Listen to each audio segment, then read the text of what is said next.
In this lesson, we will learn how to create a WordPress theme from scratch, which means we'll be writing all of the HTML, CSS, and PHP code ourselves. Now, for those of you that stumbled upon this video and are not interested in coding, I will say this. Obviously, one of the strengths of WordPress is that it allows people who would rather not write a single line of code to still create an amazing website. But if you are using a pre-built theme, I guarantee you that in the future, there will be changes that you wish you could make to your website, even if it's as simple as changing the way title text is output or moving an element up or down the page a bit. I can guarantee you that that moment will come. And if you don't have a basic understanding of WordPress themes, making those changes yourself will be tricky and you might need to hire someone to do it for you. But I'm here to tell you that with just a bit of basic understanding, all of a sudden themes are not intimidating, code is not intimidating, and you will have a firm grasp of which file to go to and what code to write to make something happen. So whether you love coding or you really just love WordPress and want to learn a bit more about how themes work, let's roll up our sleeves and get started. So currently we're looking at a fresh install of WordPress. Now this is on my local computer. You can see localhost. In a previous lesson we learned how to install WordPress locally. But this particular copy is installed in a folder named WordPress. So here's that folder, and we need to navigate to a certain themes folder so we can create a new theme. So that folder lives within WP content, and then there's a folder named themes. So if we go into the themes folder, we can see that these are the 3 themes that are provided with WordPress out of the box. But we want to create a new one. So just create a new folder, and you can name it anything you'd like. I will name this Learning WordPress. Next, we'll go inside this new folder that we just created, and we want to create 2 new files. So I'll use a text editor, and the first file that we want to create is named index.php. Okay, and the second file that we want to create is named style.css. So let's review. We have a folder for our new theme, and within that folder, we currently have 2 empty files. And let's begin by adding a bit of code to the style.css file. We'll start with a CSS comment to let WordPress know a little bit about our theme. So we can say theme name, and you can type anything you'd like. I'm calling this theme Learning WordPress. You can provide an author name. You can provide a link to the author. I'll just include a link to this YouTube channel. And you can describe your theme, or you can provide a version number. There's all sorts of different tags you can use to let WordPress know about your theme. But for the purposes of this lesson, I think this should suffice. So that's all we need in the style.css file for this exact moment. Now let's hop over to the index.php file and just create a heading that says Hello World. And that's all we need for now, so go ahead and click Save. And then if we go back to our WordPress admin and we click on Appearance in the sidebar, we can then choose our new theme. So we can see that currently the theme name 2014 is activated, but here's our new theme named Learning WordPress. And if we click on it, we can see a little bit more. We can see that it's by this author, and if you click this, it would take you to that YouTube page we linked to. But if you click Activate on this new theme, and then go ahead and view your WordPress website in the other tab, if you refresh, you can see the new theme that we just created, Hello World.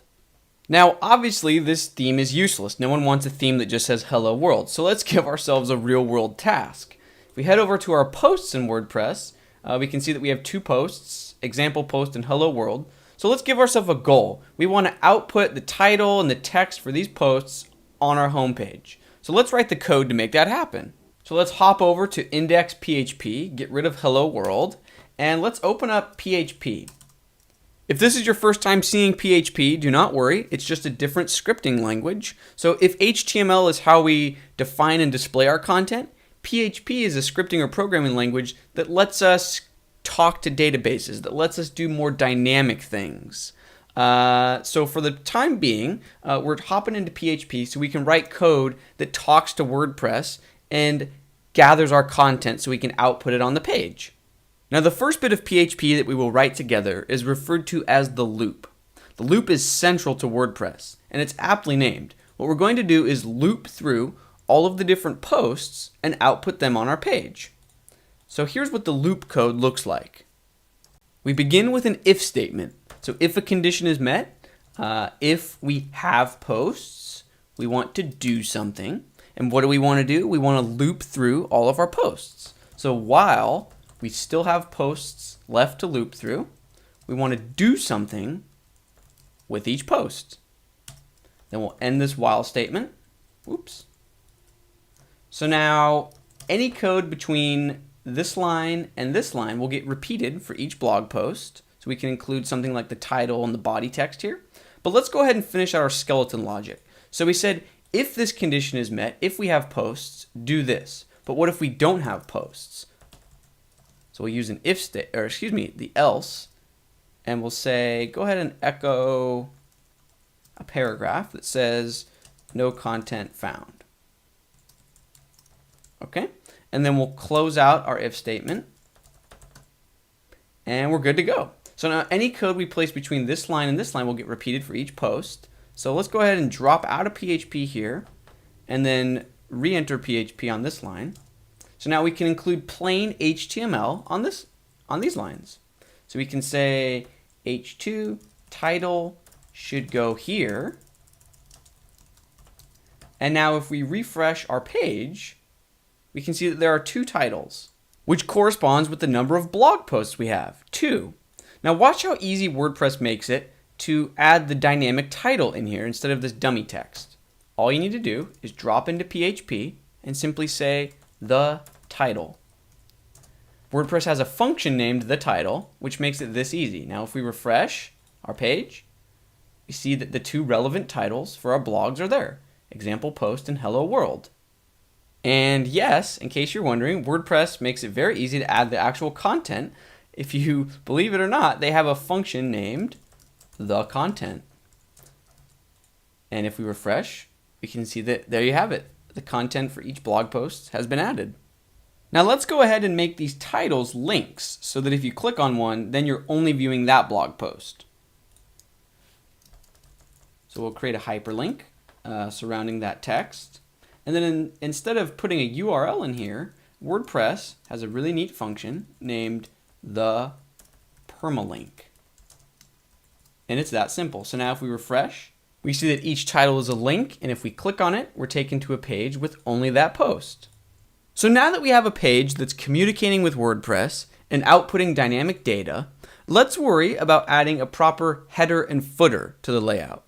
So in our index.php file, we'll simply add a line that says get header, and towards the bottom, we'll include a line that says get footer. Yes, it is that easy. So now if we refresh, we can see that there's some sort of header and footer elements.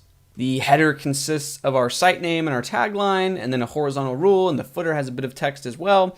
But you might be thinking, how can we customize this? We didn't write the code for this header and footer text. So it's very easy. In our theme folder, you can just create a new file named header.php, and also another file named footer.php. So now that we created these empty header and footer PHP files, if we refresh our page, we can see that there's no longer a header and footer because these files are completely empty. So now let's add a bit of code to these so we can have full control over our header and footer. So we'll start with header.php. Now, header is not the most exciting file, but it's probably one of the most important files. This is where you include code that all web pages need. So for example, a doc type and your opening HTML tag. Now a quick note here, if we're opening the HTML tag in our header, that means we'll probably want to go to our footer.php file to close this HTML tag.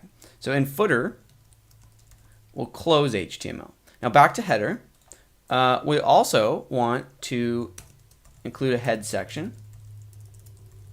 Now we'll get to that in just a moment, but we also want to open the body element. Now again, if we're opening our body element in header, we need to close it somewhere. So in footer, we'll go ahead and close the body element. Now let's hop back over to header.php. There's a few more boring but completely necessary tasks that we need to take care of. So in the head section, we need to define what character set we want to use. Now, instead of including a value here, we're just going to let WordPress do the work for us.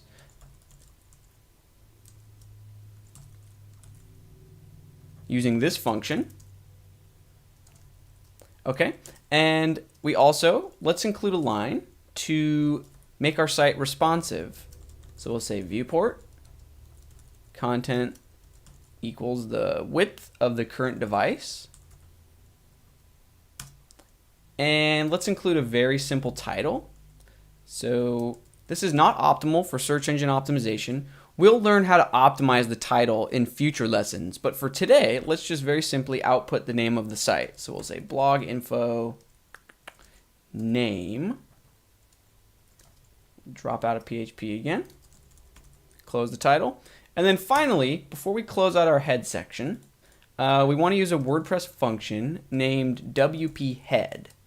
And what this will do is later on, if we add different plugins to the site or all sorts of different things, WordPress gets to have the final word. So before we close out head, this way WordPress can add any other code that it wants to automatically add after the code that we manually added. Okay, and then there's just a few more quick boring tasks that we need to complete. So on the HTML tag, we can go ahead and specify which language is being used. So language attributes.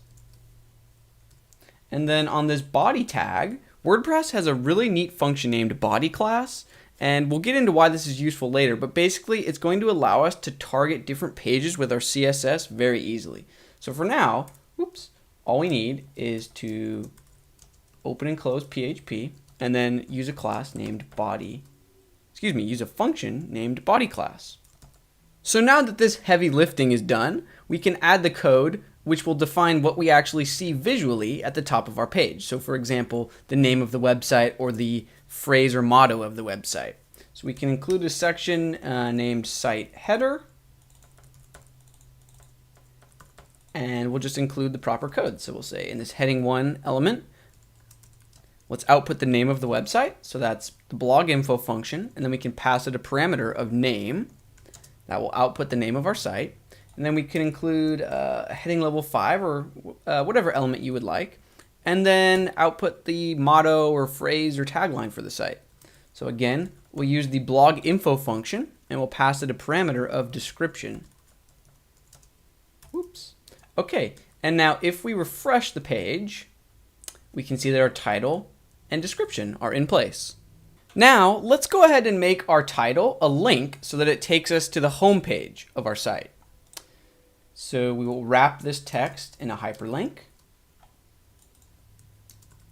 And then to output the URL for our home site dynamically, we will use the WordPress function named home URL. It's that simple. So now if we refresh, you can see that if we go to example post, to only view that post, we can click the header to go back to the homepage. Now just a quick note, if you wanted to actually change the phrasing of your site name or of your tagline or your description, you don't do that within the PHP files of your theme. You do that in the WordPress dashboard. So for example, you would go to settings, and then you can see that this field controls the title of your site, and this field controls the tagline. So the key here is that you don't want anything to be hard-coded into your theme if possible. You want most data to live within the WordPress dashboard, or in other words, in the WordPress database. Moving on, so let's go ahead and finish our footer.php file because header is complete for the moment. Now we want to use a function named WP footer. If you remember, we used a function named WP head in our head PHP. Again, we're going to use something very similar in footer PHP. This way, if we add plugins or widgets in the future, they get the last say over any code that we insert manually. So right before the body tag, WordPress will automatically get the chance to insert any code that it needs to. So now that that's taken care of, let's go ahead and add a bit of custom text in our footer. So we can create an element with a class of site footer. And inside it, we'll include a bit of text that simply outputs the name of our site and then the year. So blog info, name, and then we'll include the copyright symbol and the year. Oops. Okay, so we're using the PHP function named date, and then we're passing it a parameter of capital Y, and that will output the year. So now if we refresh our page, we can see the name of our site, copyright the year. So now we have a custom header, a custom footer, and we have the main content of our blog posts. Let's go ahead and add a bit of styling because currently the site looks quite default and ugly. So maybe let's change the fonts, maybe add a bit of layout and spacing. So we'll hop over to our style.css file and we'll just write a bit of basic CSS. So we'll say font family, Arial sans serif, font size, 14 pixels, color, how about a dark gray? Okay. So if we refresh, we see that literally nothing changes. And that's because we need to make sure that this style.css file is actually being included when visitors view our page. Now, as with most things in web development, there are many different ways to achieve the same thing. So we could add a link to our style sheet in the header file in this head section. Now, I'm not going to say there's a right or wrong way of including your style sheet, but I'll show you my favorite way to do it. It does not involve the head section directly. So actually what we're going to do is create a new file in our theme folder named functions.php. Now, whether or not you include your CSS file this way, you are going to need a functions.php file regardless. So this is a good place to start. Now we're going to use PHP to write a function that imports our style sheet. So PHP, and then we're creating a function. We can name it anything we would like. I will name it Learning WordPress Resources. When I say resources, I mean any CSS or JavaScript files that we will need for our theme. At the moment, we just need the one default style.css. So we'll use the WP in Q style function. And we're just going to pass along the URL of our style sheet. There's a really neat function in WordPress named getStyleSheetURI. So we use that to our advantage.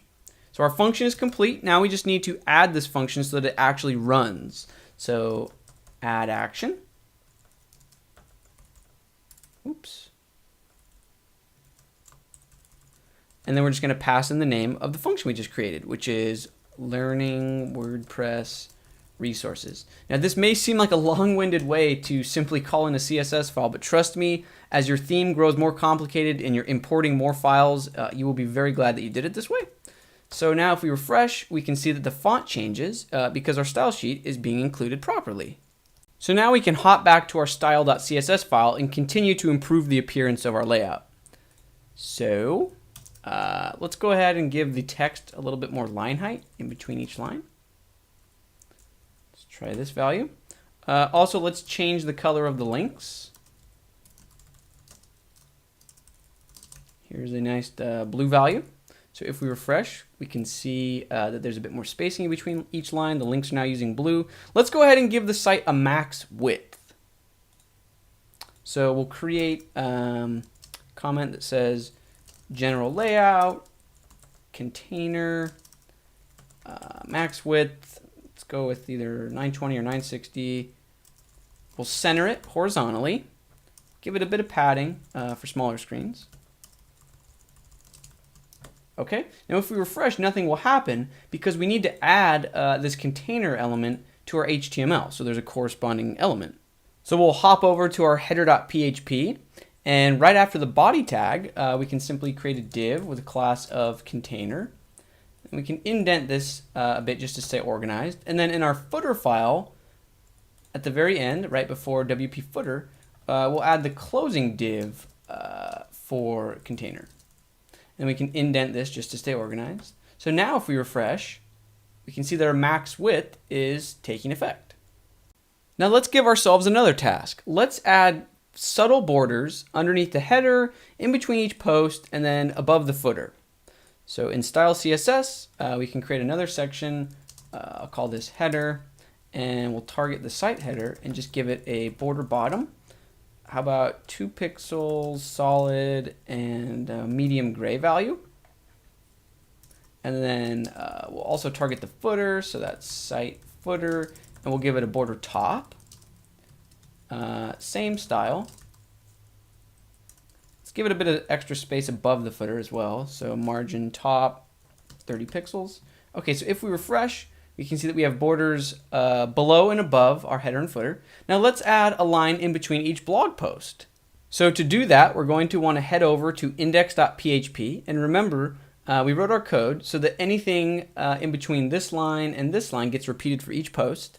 So we'll wrap this content in an article. So we'll say article, and we'll give it a class of post.